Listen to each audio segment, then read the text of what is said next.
Hey Cancer, and welcome to your semi-bi-weekly reading. So we are taking a look at just like what themes are coming up for this approximate 2-week period of time from the full moon lunar eclipse to the new moon.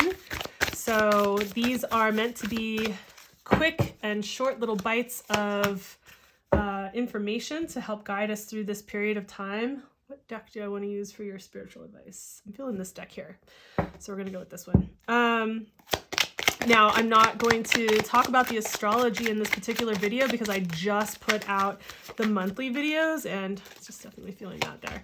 I just put out the monthly videos and I went over the astrology, like some highlights for the month, and I definitely talked about the importance of this full moon lunar eclipse in Scorpio, in tropical, and it's in Libra and sidereal. So I talk about like why this is important and what the themes are around this so that you have a heads up and can kind of get a sense of what to expect here. And it is a time-stamped video, so I would definitely recommend going and checking out your May video so that you can at least even hear the astrology, even if you're not even listening to the tarot. So up to you.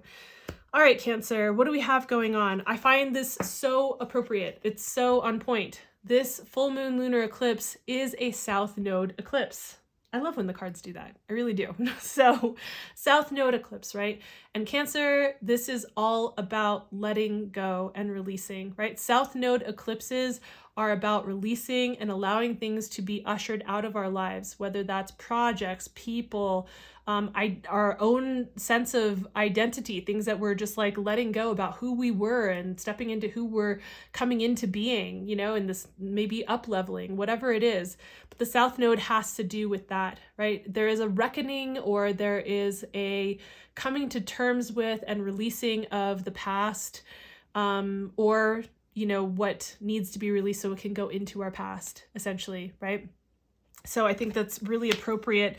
I feel like for this card to come up, it's really highlighting the energy of this particular eclipse, right? And the thing is that we're going from like the full moon lunar eclipse, this reading is until the new moon, right? So that particular time is waning energy. So it's already a period of time that would be about releasing, wrapping things up, letting things go that no longer serve us, all those kinds of things, but in a much more expansive way, because it's like on top of that, we're starting this approximate 2-week period out with the lunar eclipse, which is ending effectively the first eclipse season that we have for 2023. So I just see all of this coming together and it feels really clear. The spiritual advice that we have is the 10 of Cups. I mean, if that doesn't give anybody hope, right?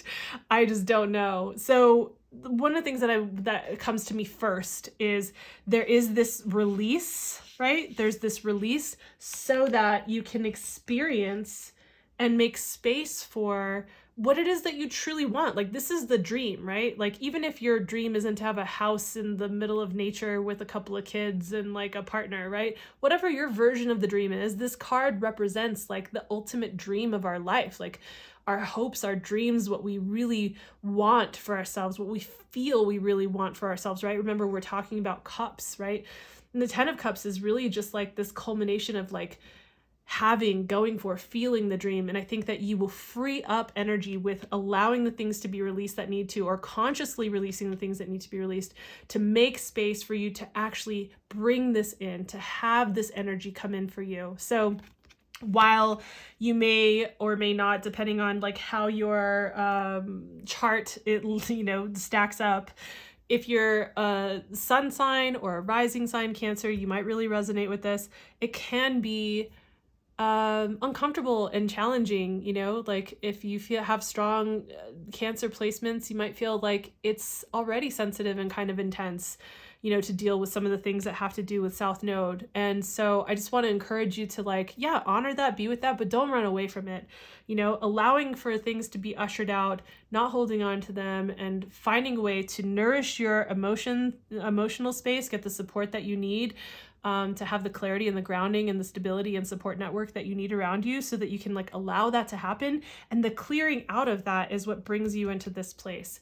So I'll have that up on the screen so that you can go check out the astrology that I talked about for the May readings. Like I said, it has a timestamp. So hopefully this was helpful for you. Please give the video a like or subscribe, hit the notification bell so you don't miss the videos that I'm going to be creating on the horizon, but also just because it's helpful for the channel as I'm building it. So for those of you that have subscribed recently, thank you so much, and I appreciate you being here. I'll see you in the next one. Bye.